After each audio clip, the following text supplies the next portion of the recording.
नमस्कार. मराठी स्वादमध्ये आपलं अगदी मनापासून स्वागत.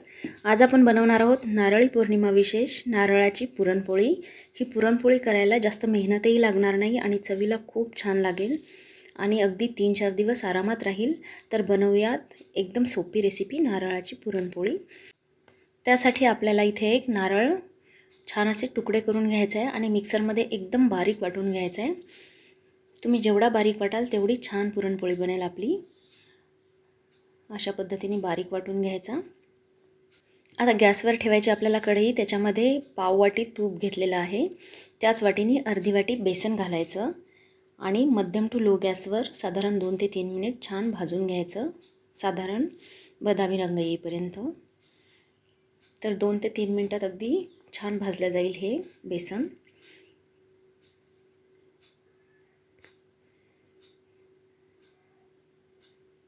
बेसनाचा रंग बदललेला आहे आता. तर आता घालूया आपण मगाशी जे नारळ बारीक करून घेतलं होतं ते 1 वाटी. तुम्ही कोणत्याही वाटीचं प्रमाण केलं तरी चालेल. आणि ह्याच्यामध्ये घातली आहे मी अर्ध्या वाटीपेक्षा थोडीशी जास्त साखर. जास्त साखर घालायची नाही. जास्त साखर घातली तर मग ह्या पुरणपोळ्या अगदी चिकट बनतील. तर अर्धी वाटी किंवा अगदी थोडीशी जास्त साखर आपल्याला इथे वापरायची. 3 ते 4 विलायची आणि थोडंसं जायफळाची पूड मी साखरेसोबत केलेली आहे ती घालणार आहोत. त्याच्यामुळे याची चव छान येईल. तर अगदी 5 ते 6 मिनिटात हे पुरण तयार होईल. पुरण थंड होईपर्यंत आपण ह्याच्यासाठी लागणारं कणिक मळूयात. हे ठेवूया आपण एका प्लेटमध्ये काढून. इथे एका मोठ्या ताटामध्ये मी 1.5 वाटी कणिक घेतले गव्हाचं. त्याच्यामध्ये 3 छोटे चमचे तूप घातले आणि हाताने असं चोळून घ्यायचं पिठाला किंवा कणकेला, म्हणजे सगळ्या कणकेला व्यवस्थित तूप लागेल आणि आपली पुरणपोळी छान बनेल.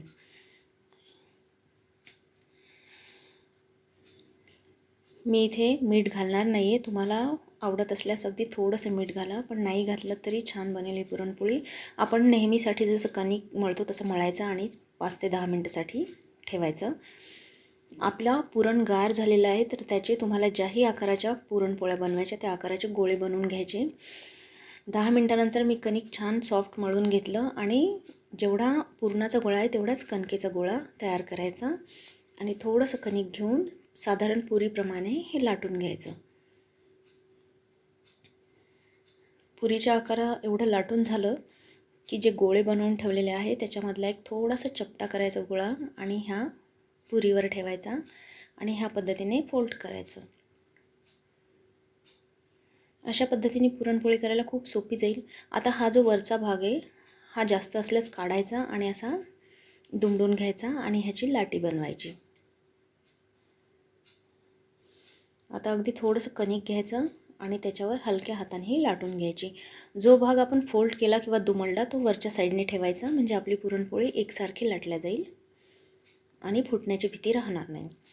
तर अगदी हलक्या हाताने आपण नेहमी जशी पुरणपोळी लाटतो त्याप्रमाणे लाटून घ्यायची. साईडला मी तवा गरम करत ठेवलेला आहे मध्यम गॅसवर.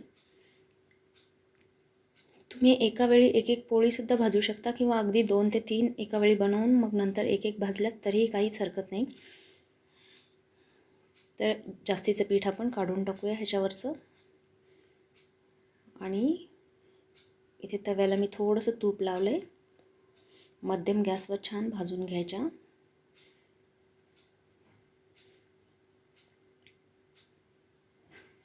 ह्या पद्धतीने ह्या चवीला अप्रतिम लागतात आणि नारळी पौर्णिमेला ही रेसिपी बनवली तर अगदी सोपी आहे. जास्त मेहनतही लागत नाही. तर बघा आपली एकदम छान पुरणपोळी तयार आहे नारळाच्या पुरणाची.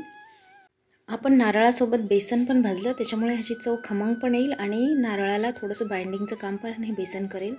त्यामुळे पुरणपोळीमधलं जे नारळाचं सारण आहे ते बिलकुल बाहेर येणार नाही. तर खूप सुंदर बनतात ह्या पोळ्या. तुम्ही नक्की ट्राय करा ही रेसिपी. अगदी सोपी आहे.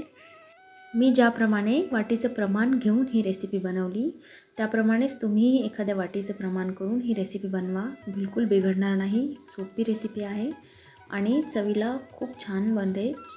तर ह्यानुसार ही रेसिपी बनवा आणि तुमची रेसिपी कशी बनली हे मला कमेंट करायला विसरू नका. धन्यवाद.